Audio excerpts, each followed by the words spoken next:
Hello everybody, so back with another video, and time to do a remake on the Huntington 3, and all the other fans in the house.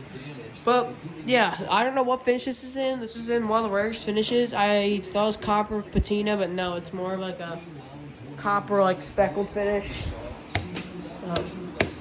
Here's the light. I had to do work on this fan last night because one of the blade arms, this one right here, let me shut the light off. Right there, that iron kept scraping up against the nut on the fan chain, so I had to take it off. Oh yeah, switch. It's running on a different speed now. Got high, medium, low. That's quite a quick boost to it.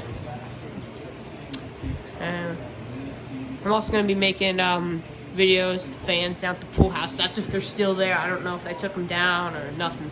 So I'm going to go over there soon. But yeah. Here's medium. I don't think the blades are loose at all or anything. But like, I think the blades on high, like they fly up and they look straight, except that one bent down one.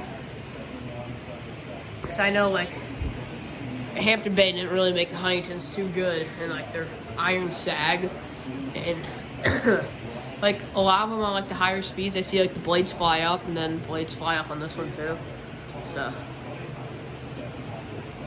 my black Huntington at my house, I'm surprised that one didn't, like, turn into a little, like, loophole, because it's sagged a little bit, but it's actually not too bad. Alright, here's high. Globes are pretty interesting. I like them. Actually, came with the fan from Hampton Bay. Yeah, it goes pretty good. I like it.